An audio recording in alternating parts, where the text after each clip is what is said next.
इन कठोर साधनाओं से दूर होकर के मंत्र योग की साधना गृहस्थ के लिए द बेस्ट है। मंत्र योग की साधना, मंत्र योग के द्वारा भी आपको वही स्थान प्राप्त होगा, इसमें जरा भी संदेह नहीं है। बिल्कुल मेरा अपना अनुभव है कि आप मंत्र योग के द्वारा भी उसी पद को प्राप्त कर सकते हैं जिस पद के लिए इतनी बड़ी कठिन तपस्याएं की जाती है। अब आप मेरे से पूछो फिर आपने ऐसा क्यों किया? हमने गुरु के निर्देशानुसार एक्सपीरियंस के लिए किया। उन्होंने कहा तुम्हें समाज में प्रचार के लिए भेजने से पहले मैं चाहता हूं कि तुम्हें इन सारे का यथार्थ बोध हो जाए।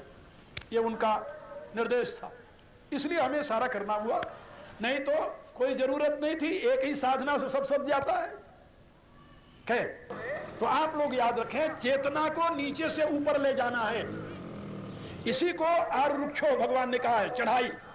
और उनके लिए इन कर्मों की जरूरत है, प्राणायाम की, आसन की, और साथ में प्रत्याहार की, इन सब की जरूरत है। और यदि ये करके फिर आप चलेंगे धारणा ध्यान समाधि, ये तो आगे की बात है। धारणा माने fix your mind on one point, वो धारणा है। और ध्यान माने try to contemplate on that subject, that point, उसको ध्यान कहते हैं। और जब उसी के साथ तादात्म्य हो जाओ, try to meditate again and again on that, और जब उसके साथ एकता की अनुभूति हो जाए, तादात्म्य हो जाओ, तब उसको कहते हैं समाधि। तब उस अवस्था में पहुंच पाओगे। इतना सरल नहीं है, लेकिन इतना कठिन भी नहीं है, ये बात याद रखो। मेरे गुरुदेव हमें कहा करते थे कि दुनिया में जिस सत्य का अनुसंधान एक मनुष्य किया है, उस सत्य को सारे मनुष्य जान सकते हैं, क्योंकि परमात्मा के विधान से सभी मनुष्यों को उन्हीं यंत्रों की उपलब्धि हुई है, उन्हीं साधनों की उपलब्धि हुई है, उससे कम नहीं है।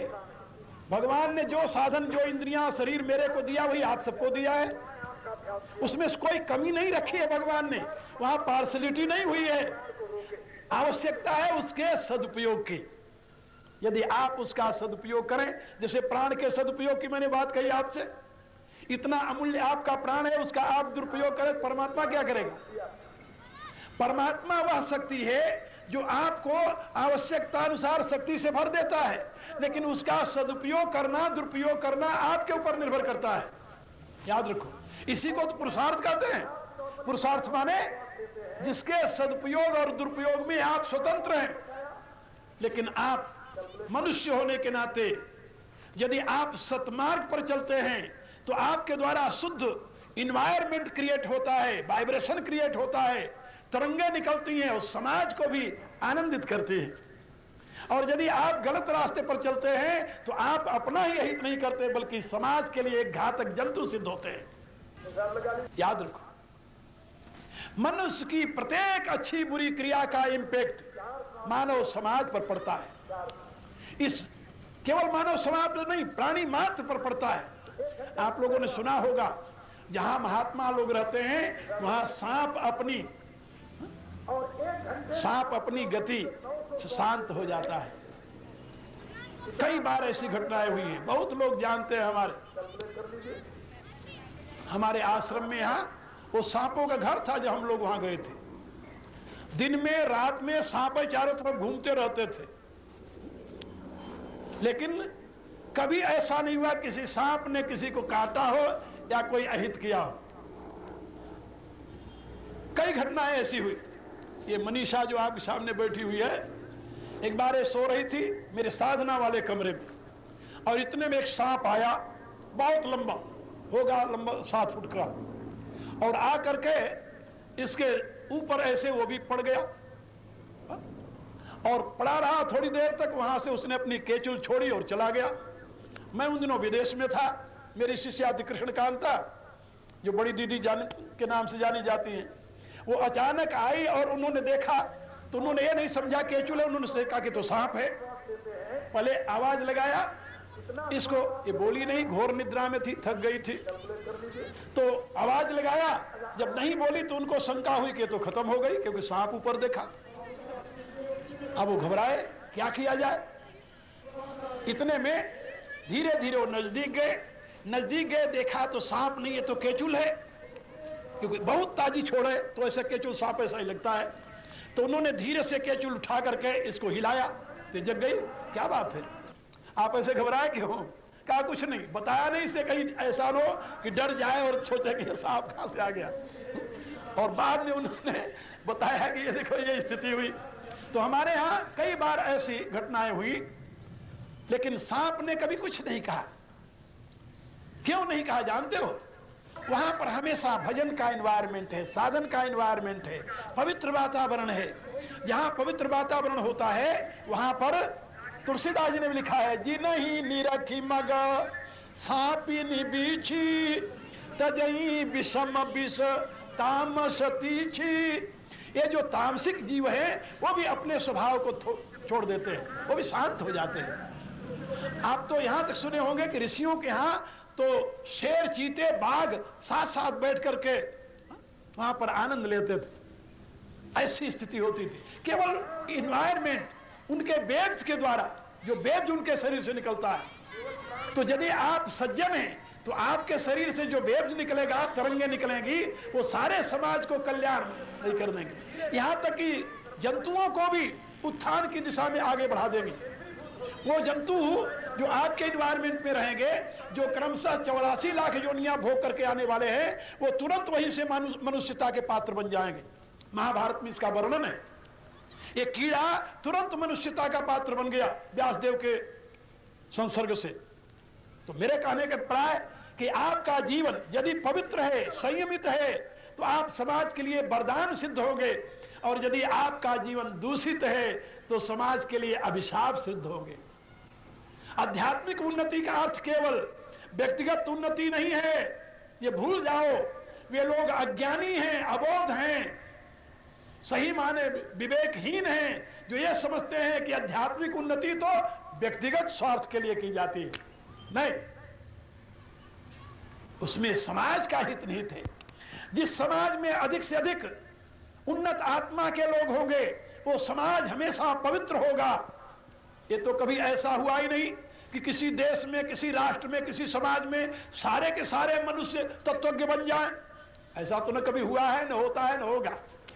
जिस घर में वृद्ध रहता है उसी में जवान रहता है, उसी में एक बच्चा भी रहता है। ये तो आप देख रहे हैं ना। तो सारे तत्वज्ञ तो हो नहीं सकते। एक ही परिवार में जब सारे तत्वज्ञ नहीं है तो सारे समाज में सारे तत्वज्ञ कैसे हो जाएंगे? वहां अबोध बालक भी होंगे, वहां टीनेजर भी होंगे, जहां पर वृद्ध है, जहां पर जवान है, वहीं पर। इसलिए समाज के सारे लोग कभी तत्वज्ञ नहीं बन सकते, लेकिन यह देखना है कि समाज में बहुतायत किन लोगों की है। क्या आप समझते हो आजकल भारत में जितने नेता हैं सब भ्रष्ट हो गए हैं? ऐसा मैं नहीं मानता, नहीं मानता।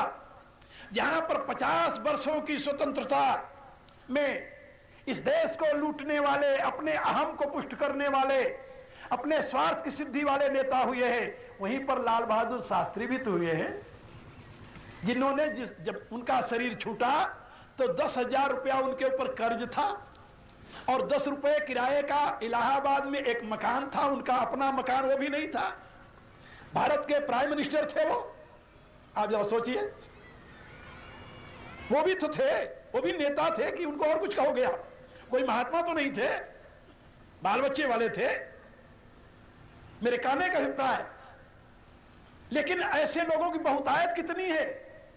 आज भी यदि होंगे तो अंगुलियों पर इनको आप गिन सकते हैं। लेकिन भरमार किसकी है? लुटेरों की। इसी रूप से महात्माओं में विद्वान नहीं है, ऐसी बात नहीं। महात्मा सारे ऐसे नहीं है, उनमें विद्वान भी हैं, संत भी हैं, साधक भी हैं, लेकिन कितनी मात्रा में? उनकी मात्रा कम है। कम होने के नाते जनता प्रवाह में बहती चली जाती है, इसलिए वो अंधविश्वास का शिकार बन जाती है। कथा कहानी सुना, ऑर्केस्ट्रा बज रहा है, क्या बोलते हैं उसे, हमें तो नाम भी नहीं आता उसको कहना, सारी अंग्रेजी पढ़ करके बेकार हो गई। और वहां डांस हो रहा है, कोई खड़े होकर नाच रही स्त्रियां, इधर पुरुष नाच रहे हैं, आनंद ले रहे हैं उसमें।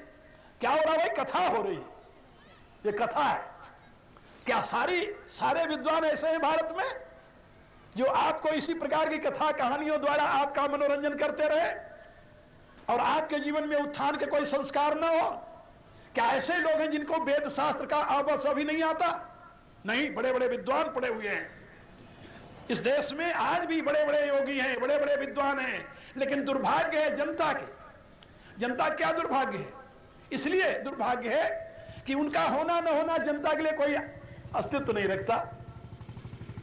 आजकल लोग आते हैं, यहां सुनते हैं और जाते हैं, कहते हैं हम तो 20 वर्ष से गीता सुन रहे, हमने कभी ऐसी बात सुनी नहीं। कोई कहता हमने 25 वर्ष से रामायण सुना, ऐसी बातें सुनी नहीं। मैं कोई बिलाय से थोड़ी ही आया हूं, मैं तो यही रहता हूं और यही रहा हूं।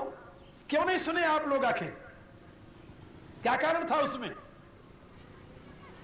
आप लोग अपने अंतर को ढूंढे, क्यों नहीं सुने? आखिर हमारा तो काम है, हमें तो 42 वर्ष हो गया ही प्रचार काम करते, और इसी तत्व विज्ञान का दुनिया में प्रचार कर रहा हूं। आखिर अमेरिका के लोग मेरे से लाभान्वित होते हैं, यूरोप के लोग होते हैं, तो आप क्यों वंचित रह गए भाई?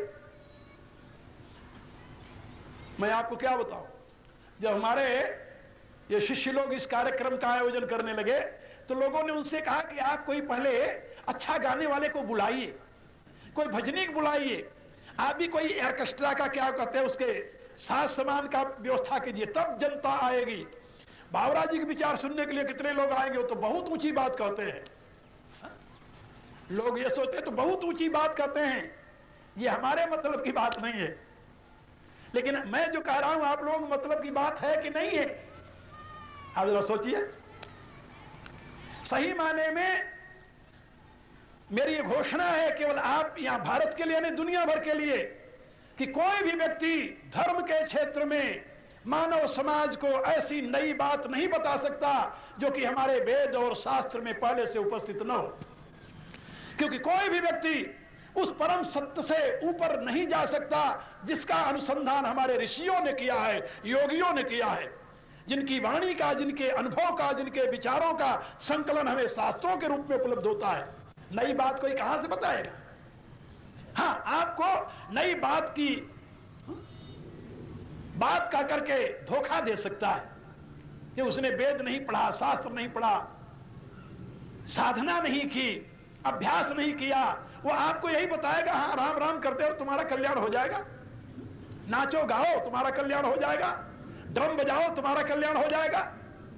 लेकिन गीता में जिस ज्ञान का संदेश है, जिस भक्ति का संदेश है, जिस कर्म का संदेश है, वो नहीं है कि हाथ में ड्रम लेकर के नाचो भगवान खुश हो जाएगा तुम्हारे ऊपर। गीता में नहीं है, किसी अन्य ग्रंथ में हो तो हो, उपनिषदों में नहीं है, वेद में नहीं है, गीता में नहीं है, जो हमारे मान्य ग्रंथ हैं।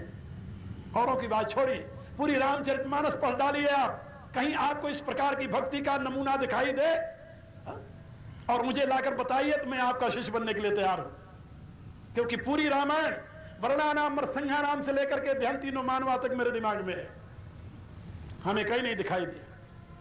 ये आडंबर है, ये कार्टून है भक्ति का, ये कार्टून है ज्ञान का, ये कार्टून है योग का, ये कार्टून साधना का।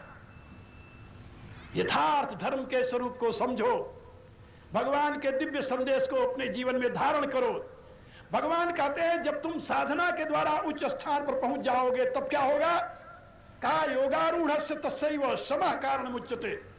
जब तुम योगारूढ़ हो जाओगे, तुम्हारी चेतना नीचे से ऊपर पहुंच जाएगी, जब तुम अपने आप में तृप्त हो जाओगे, तब तुम्हारे जीवन में समत्व की प्रतिष्ठा होगी। समत्व की प्रतिष्ठा, उसका लक्षण क्या है? तुम्हारा जीवन वासना मुक्त हो जाएगा, तुम्हारा जीवन राग रहित हो जाएगा, तुम्हारा जीवन संदेह रहित हो जाएगा। मैं पश्चिम वालों को भी बताता हूं, doubtless knowledge, lustless love, desireless action is the sign of perfect life. किसी का जीवन पूर्ण है अपने आप में, उसका लक्षण क्या है? He has doubtless knowledge, there is no doubt, clear knowledge, he is fully aware about nature and spirit. Or lustless love, he has deep love but there is no lust, and he is doing every kind of work but has no desire. So where there is desireless action, where there is lustless love, where there is doubtless knowledge, he is perfect person. And you can be, आप भी बन सकते हो, आपके पास वो सारी साधन सामग्रियां हैं। यदि आप अपनी चेतना को साधना के द्वारा ऊर्ध्वमुखी करके ब्रह्म चक्र में प्रतिष्ठित कर दें, जिसके लिए भगवान का निर्देश है। जब ब्रह्म चक्र में प्रतिष्ठित हो जाएगी तो उसका नाम है योग।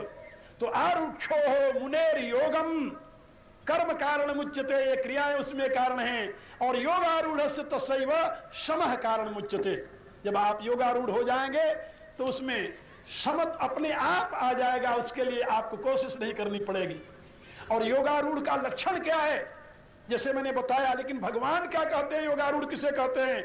भगवान ने कहा बाबूराव जी कल बताना, आज समय ज्यादा हो गया, अब कल बताएंगे आपको। रात्रि में तो आप लोग भरत चरित्र सुन ही रहे हो, तो भरत चरित्र सुनिए। अब आप लोग प्रार्थना कीजिए। 3 दिन, अब तो 3 दिन का 2 दिन और रह गए। मैं तो सोचा था कि कुछ श्लोकों की व्याख्या समझा दूंगा, लेकिन ये आरुक्षेर मुनेर योगम इतना बड़ा श्लोक निकला कि इस पर 3 दिन हो गया। अब आप प्रार्थना कीजिए। सर्वे भवन्तु सुखिनः, सर्वे सन्तु निरामयाः, सर्वे भद्राणि पश्यन्तु, मा कश्चित् दुःखभाग् भवेत्। ओम पूर्णमदः पूर्णमिदं पूर्णात् पूर्णमुदच्यते पूर्णस्य पूर्णमादाय पूर्णमेवावशिष्यते। ओम शांति शांति शांति। अब रात्रि में आप लोगों से मिलेंगे रामायण की कथा सुनाने। बता रहे हैं आप सभी लोग।